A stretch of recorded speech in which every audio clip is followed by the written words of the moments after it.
നമസ്കാരം സുഹൃത്തുക്കളെ. ഇന്നിപ്പോൾ ലണ്ടനിൽ നിന്ന് ഏകദേശം 27 മൈൽ അകലെയുള്ള ബോക്സ് ഹിൽ എന്ന പ്രദേശത്തേക്ക് ഒരു യാത്ര തുടരുകയാണ്. ഇപ്പോൾ ഞാൻ താമസിക്കുന്ന ക്രോയ്ഡനിൽ നിന്നാണെങ്കിൽ ഏകദേശം ഒരു 17 മൈൽ അകലെയാണ് ഈ ബോക്സ് ഹിൽ.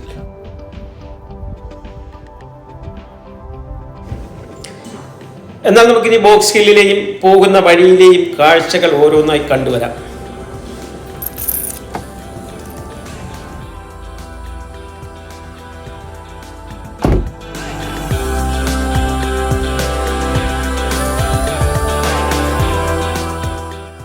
സാധാരണയിൽ നിന്ന് വ്യത്യസ്തമായി ഇന്ന് ട്രാഫിക് അല്പം കുറവുള്ളതായിട്ട് തോന്നുന്നു.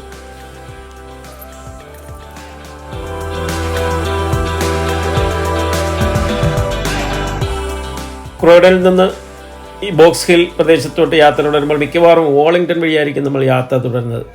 ഈ കാണുന്നതാണ് വോളിംഗ്ടൺ ഗ്രാമർ സ്കൂൾ. വോളിംഗ്ടണിലെ ഒരു ഗേൾസ് ഹൈസ്കൂളാണ് ഈ കാണുന്നത്. ഇതുപോലുള്ള 164 ഗ്രാമർ സ്കൂളുകളാണ് UK ആകമാനമുള്ളത്. ലണ്ടനിൽ നോക്കുകയാണെങ്കിൽ ഇതുപോലുള്ള 19 ഗ്രാമർ സ്കൂളുകൾ നിലവിലുണ്ട്. UK സ്കൂളുകളെക്കുറിച്ചും അവിടുത്തെ പഠന രീതികളെക്കുറിച്ചും മറ്റൊരു വീഡിയോയുമായി ഞാൻ നിങ്ങളുടെ മുന്നിൽ എത്തുന്നതാണ്. എന്തായാലും നമുക്ക് ബോക്സ് ഹില്ലിലോട്ടുള്ള കാഴ്ചകളുമായി മുന്നോട്ട് പോകാം. റൈറ്റ്,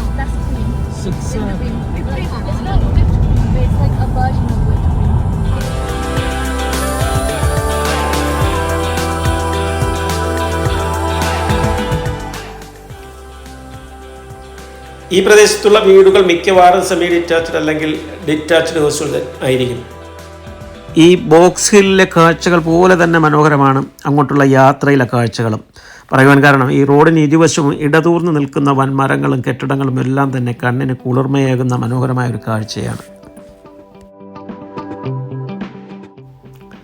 ഇതുപോലുള്ള വീഡിയോകൾ ചെയ്യുമ്പോൾ വീഡിയോയുടെ ലെങ്ത് കുറയ്ക്കുവാൻ വേണ്ടി മനോഹരങ്ങളായ പല കാഴ്ചകളും ഒഴിവാക്കേണ്ടതായി വരുന്നു.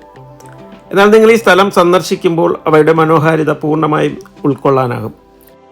ഈ ടൗണുകൾ വിട്ട് നമ്മൾ ഉൾപ്രദേശങ്ങളിലോട്ട് യാത്ര ചെയ്യുമ്പോൾ പല വീടുകളുടെയും മുന്നിൽ വീട്ടിൽ തയ്യാറാക്കുന്ന പല വിധത്തിലുള്ള ജാം, തേൻ, കോഴിമുട്ടകൾ, അതുപോലെ തന്നെ പല വിധത്തിലുള്ള ഫ്രൂട്ട്സ് ആൻഡ് വെജിറ്റബിൾസ് വിൽപ്പനയ്ക്കായിട്ട് വച്ചിരിക്കുന്നത് കാണാനാകും.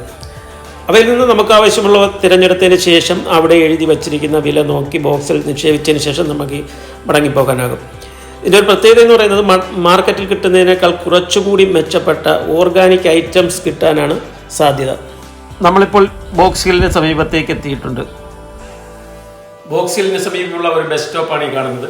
ബസ്സുകളെക്കുറിച്ചും ബസ്സിൻ്റെ സമയ വിവരങ്ങളെക്കുറിച്ചും എല്ലാം വ്യക്തമായി ഈ ബോർഡിൽ നമുക്ക് കാണുവാൻ കഴിയും. ബസ്സിൽ മാത്രമല്ല ബോക്സ് ഹില്ലിലോട്ട് ട്രെയിൻ സൗകര്യമുണ്ട്. ഇപ്പോൾ ലണ്ടനിലുള്ളവർക്ക് ലണ്ടൻ വിക്ടോറിയയിൽ നിന്നും, അതുപോലെ തന്നെ ക്രോയ്ഡനിൽ താമസിക്കുന്നവർക്ക് ഈസ്റ്റ് ക്രോയ്ഡൻ റെയിൽവേ സ്റ്റേഷനിൽ നിന്നും, അതുപോലെ ക്ലഫാം ജംഗ്ഷനിൽ നിന്നും എല്ലാം ട്രെയിൻ മാർഗം ഈ ബോക്സ് ഹില്ലിലോട്ട് എത്താവുന്നതാണ്. നമസ്കാരം, ഞാൻ ജോതി മേഡ ഇൻസൈറ്റ് എന്ന യൂട്യൂബ് ചാനലിലേക്ക് എല്ലാവർക്കും സ്വാഗതം. നമ്മളിപ്പോൾ നിൽക്കുന്നത് ബോക്സ് ഹില്ലിലെ ഒരു പാർക്കിംഗ് സ്പേസിലാണ്. കാർ പാർക്കിൽ നമ്മൾ കാർ സേഫായി പാർക്ക് ചെയ്തിട്ടുണ്ട്. ചെറിയൊരു തുക ഇവിടെ പാർക്കിംഗ് ഫീസായിട്ട് പേ ചെയ്യണം. ഇപ്പോൾ നമുക്ക് പേ ചെയ്തതിന് ശേഷം മടങ്ങിയെത്താം. സാധാരണയിൽ നിന്ന് വ്യത്യസ്തമായി ഇന്ന് തിരക്കൽപ്പം കുറവാണ്. കാരണം നാളെ ഇവിടുത്തെ സ്കൂൾ ഓപ്പണിംഗ് ഡേ ആണ്. അതുപോലെ വീക്കെൻഡും അല്ല. വീക്കെൻഡ് ആണെങ്കിൽ സാധാരണഗതിയിൽ നിന്നും തിരക്കൽപ്പം കൂടുതലായിരിക്കും. അതുപോലെ മറ്റൊരു പ്രധാനപ്പെട്ട കാര്യം എന്ന് പറയുന്നത് ഈ പാർക്കിൽ ശരാശരി 8.5 ലക്ഷം പേർ വർഷം തോറും വന്നു പോകാറുണ്ടെന്നാണ് പറയപ്പെടുന്നത്. ഫ്രണ്ട്സ് ആൻഡ് ഫാമിലിക്കൊപ്പം വൺ ഡേ പിക്നിക്കിന് അനുയോജ്യമായ ഒരു സ്ഥലമാണിത്. ഇപ്പോൾ നമ്മൾ നിൽക്കുന്നത് ബോക്സ് ഹില്ലിലെ ഒരു പ്രധാന അട്രാക്ഷനായ വ്യൂ പോയിന്റിലാണ്. ഈ വ്യൂ പോയിന്റിൽ നിന്ന് നോക്കിയാൽ ലണ്ടനിലെ മനോഹരങ്ങളായ വിവിധ ഭാഗങ്ങൾ നമുക്ക് കാണുവാൻ കഴിയും. ഗേറ്റ്വിക്ക്, ഡോർക്കിംഗ് തുടങ്ങിയ ചില പ്രധാന നഗരങ്ങളിലേക്കുള്ള ഏരിയൽ ഡിസ്റ്റൻസും ഇവിടെ മാർക്ക് ചെയ്തിട്ടുണ്ട്. ഇവിടെ നിന്നുള്ള മനോഹരമായ കാഴ്ചകളാണ് നാം ഇപ്പോൾ കണ്ടുകൊണ്ടിരിക്കുന്നത്. ഇതിന് മറ്റൊരു പേരുണ്ട്, സാലമൺ മെമ്മോറിയൽ. ആ പേര് ലഭിക്കാനുള്ള കാരണം അദ്ദേഹം 1915 മരണപ്പെടുന്നതിന് മുമ്പ് ബോക്സ് ഹില്ലിൽ അദ്ദേഹത്തിൻ്റെ കൈവശമുണ്ടായിരുന്ന 230 ഏക്കർ ഭൂമിയാണ് ബോക്സ് ഹിൽ നാഷണൽ ട്രസ്റ്റിന് വേണ്ടി കൈമാറിയത്. 2012 ഒളിമ്പിക്സിൽ സൈക്കിൾ റേസ് ഹോസ്റ്റ് ചെയ്തതും ബോക്സ് ഹില്ലാണ്.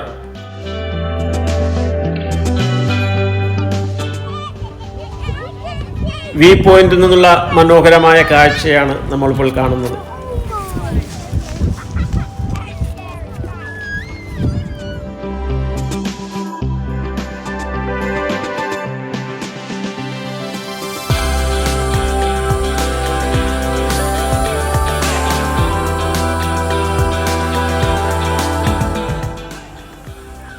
ഈ ബോക്സിലെ മറ്റൊരു പ്രധാനപ്പെട്ട അട്രാക്ഷൻ എന്ന് പറയുന്നത് ഈ സ്റ്റെപ്പിംഗ് സ്റ്റോണിലോട്ടുള്ള ഒരു യാത്രയാണ്.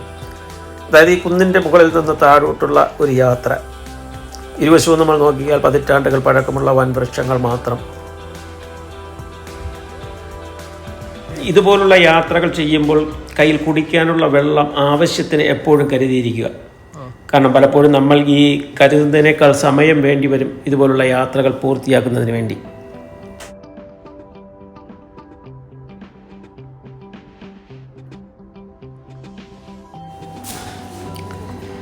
ഈ യാത്രയ്ക്ക് ഉപയോഗിക്കുന്ന ഷൂസുകൾ നല്ല ഗ്രിപ്പുള്ളവയാകാൻ പ്രത്യേകം ശ്രദ്ധിക്കേണ്ടതാണ്. കാരണം ഏകദേശം 750 സ്റ്റെപ്പുകൾ തന്നെ നമ്മൾ താഴോട്ട് പോകണം. അതുപോലെ തന്നെ നല്ല സ്ലോപ്പിലൂടെ വേണം താഴോട്ട് പോകാൻ.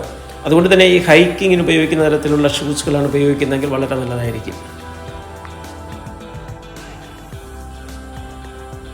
ഇതുപോലുള്ള സ്ഥലങ്ങൾ സന്ദർശിച്ച് മുൻപരിചയമില്ലാത്തവർക്ക് അല്പം ബുദ്ധിമുട്ട് അനുഭവപ്പെട്ടേക്കാം.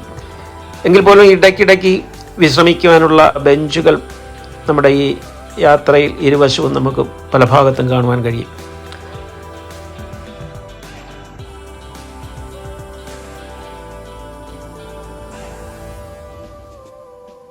ഇതുപോലുള്ള മാർക്കുകൾ ഉള്ളതുകൊണ്ട് വഴി മിസ്സാകും എന്നുള്ളൊരു പേടി കൂടാതെ നമുക്ക് യാത്ര തുടരാം.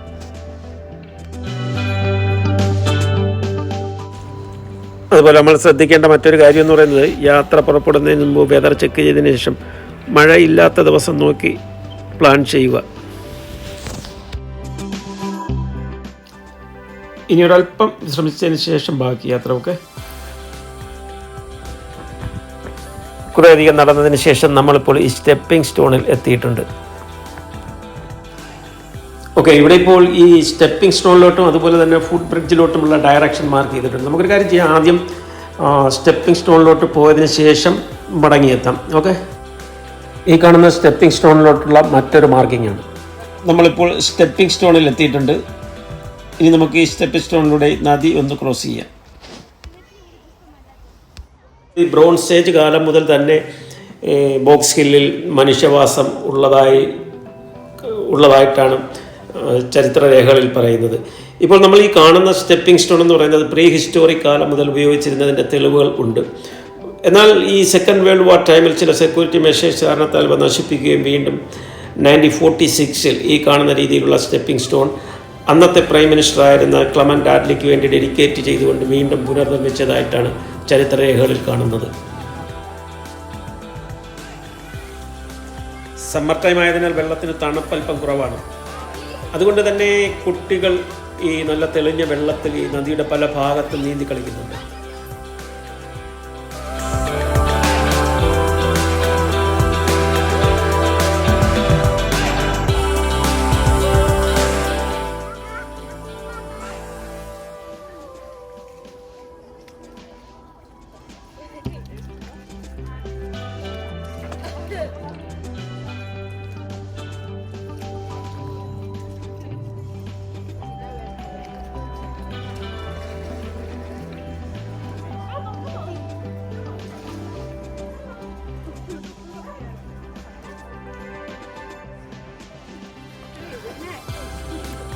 നമ്മളൊക്കെ അല്പം ഭയന്ന് പിന്മാറുമെങ്കിലും ഇവിടെയുള്ള ഈ കൊച്ചു കുട്ടികൾ ഒരു ഭയപ്പാടും കൂടാതെ സ്റ്റെപ്പിംഗ് സ്റ്റോൺ ചാടിക്കടന്ന് നദിയുടെ അക്കരയിലേക്ക് ഓടിപ്പോകുന്നത് നമുക്ക് കാണാൻ കഴിയും.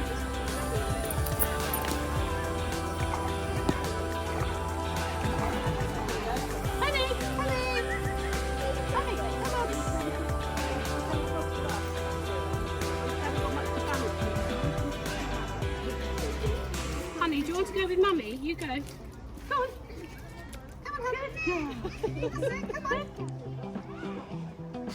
ഈ നദി മുറിച്ചു കടക്കുന്നതിന് വേണ്ടി നിർമ്മിച്ചിരിക്കുന്ന ഒരു ഫുട് ബ്രിഡ്ജാണ് ഈ കാണുന്നത്. ബ്രിഡ്ജ് നിർമ്മിച്ചിരിക്കുന്ന 1992 ജൂൺ മാസത്തിലാണ്. പഴയകാലത്തുള്ള ബ്രിഡ്ജ് മാറ്റി ഇപ്പോൾ ഇത് ഈ സെക്കൻഡ് വേൾഡ് വാറിൽ ജീവൻ ബലിയർപ്പിച്ചവരുടെ ഓർമ്മയ്ക്കായി നിലകൊള്ളുന്നു എന്നാണ് ബ്രിഡ്ജിൻ്റെ സൈഡിൽ കുറിച്ചിരിക്കുന്നത്.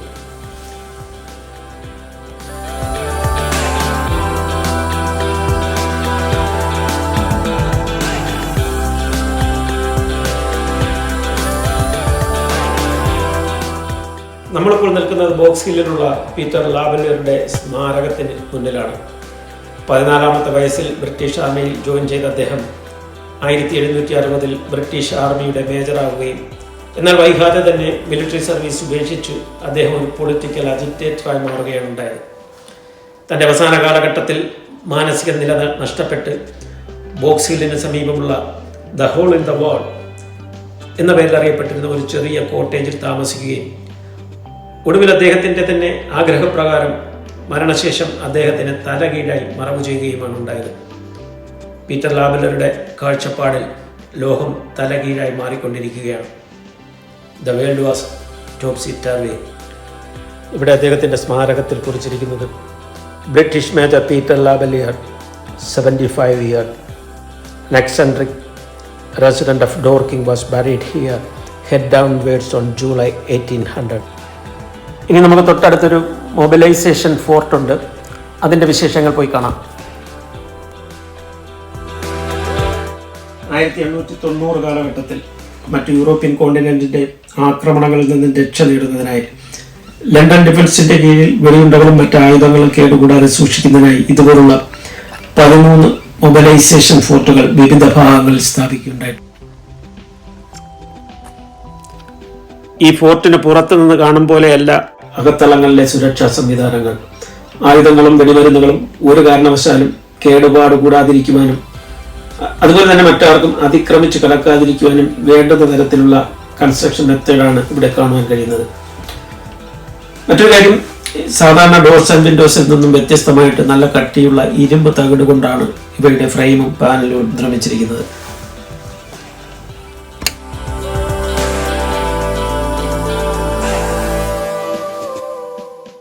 ഈ ഫോർട്ടിൻ്റെ വാൾ തിക്നെസ് നോക്കിയാൽ തന്നെ നമുക്കൊരു കാര്യം മനസ്സിലാകും, ഇതിൻ്റെ ഉറപ്പ് മനസ്സിലാകും. 70 സെൻറ്റിമീറ്റർ കനമുള്ള കോൺക്രീറ്റ് കൊണ്ടാണ് ഇതിൻ്റെ ചുവരുകൾ നിർമ്മിച്ചിരിക്കുന്നത്.